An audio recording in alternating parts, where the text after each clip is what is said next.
Perkenalkan, nama saya Naila Salsabila Johana dari kelas 10 IPS 2 akan menjelaskan tentang bentuk-bentuk interaksi sosial.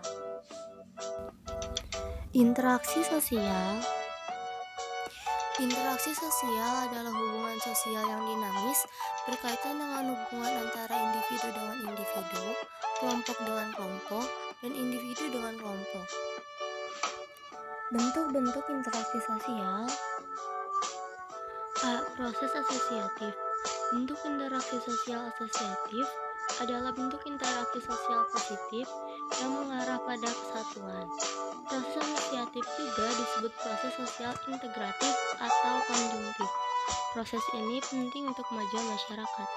Dalam proses sosial ini, anggota-anggota masyarakat berada dalam keadaan harmonis yang mengarah pada pola-pola kerjasama. 1. Kerjasama. Kerjasama adalah usaha bersama antara orang perorangan atau kelompok untuk mencapai tujuan bersama. Kerjasama biasanya berawal dari kesamaan orientasi. Bentuk kerjasama dibagi menjadi 4, yaitu kerjasama spontan, kerjasama langsung, kerjasama kontrak, dan kerjasama tradisional. 2. Akomodasi. Akomodasi adalah proses penyesuaian diri orang perorangan atau kelompok-kelompok manusia yang awalnya saling bertentangan. Akomodasi dilakukan sebagai upaya mengatasi ketegangan-ketegangan antara pihak yang bertentangan. Tujuan akomodasi adalah terciptanya keseimbangan interaksi sosial terkait norma dan nilai dalam masyarakat. Ada 8 bentuk akomodasi, yaitu 1. Coercion, 2. Kompromi, 3. Arbitrasi, 4. Mediasi, 5. Konsiliasi, 6. Toleransi, 7. Stalemate, dan 8. Adjudikasi. 3. Asimilasi.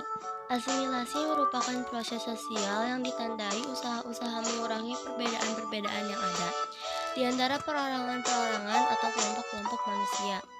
Proses ini meliputi usaha-usaha untuk mempertinggi kesatuan tindakan, sikap, dan proses mental dengan memperhatikan tujuan dan kepentingan bersama. Faktor-faktor yang mempermudah terjadinya asimilasi antara lain sikap toleransi terhadap kebudayaan lain, kesempatan-kesempatan yang seimbang di bidang ekonomi, sikap menghargai orang asing dan kebudayaannya. Sedangkan faktor-faktor penghambat asimilasi adalah terisolasinya kehidupan suatu golongan tertentu dalam masyarakat, kurangnya pengetahuan mengenai kebudayaan yang dihadapi, perasaan takut terhadap kekuatan kebudayaan yang dihadapi. 4. Akulturasi. Akulturasi bisa diartikan sebagai proses sosial yang timbul kalau kelompok manusia kebudayaan tertentu berhadapan dengan unsur-unsur dari kebudayaan asing. Unsur-unsurnya kebudayaan asing itu pelan-pelan diterima tanpa menyebabkan hilangnya kepribadian kebudayaan itu sendiri. B. Proses disosiatif. Proses sosial disosiatif adalah keadaan sosial dalam keadaan yang kurang harmonis akibat adanya pertentangan antara anggota masyarakat. Ketidaktertiban sosial atau social disorder memunculkan disintegrasi sosial akibat pertentangan antara anggota masyarakat tersebut. Proses sosial disosiatif juga disebut proses sosial disintegratif atau disjungtif. 1. Persaingan. Persaingan merupakan suatu proses sosial saat ada dua pihak atau lebih saling berlomba dan berbuat sesuatu untuk mencapai kemenangan tertentu. Persaingan terjadi saat beberapa pihak menginginkan sesuatu yang jumlahnya sangat terbatas atau sesuatu yang menjadi pusat perhatian umum.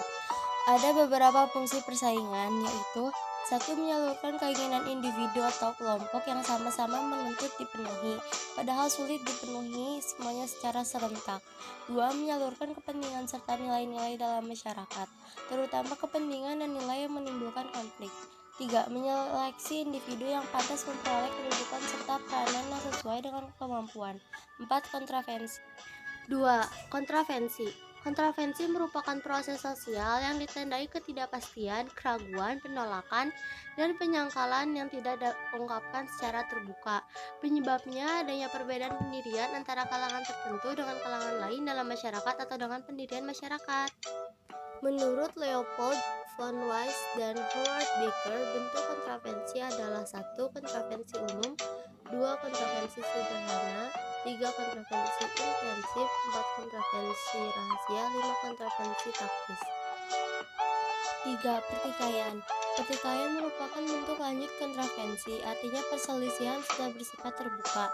Terjadi karena perbedaan antara kalangan tertentu dalam masyarakat semakin tajam. Pertikaian bisa muncul bila individu atau kelompok berusaha memenuhi kebutuhan atau tujuannya dengan jalan menentang pihak lain dengan cara ancaman atau kekerasan. 4. Konflik.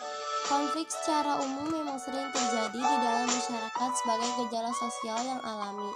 Konflik adalah proses sosial di mana orang perorangan atau kelompok manusia berusaha memenuhi tujuan dengan jalan menantang pihak lawan yang disertai dengan ancaman atau kekerasan.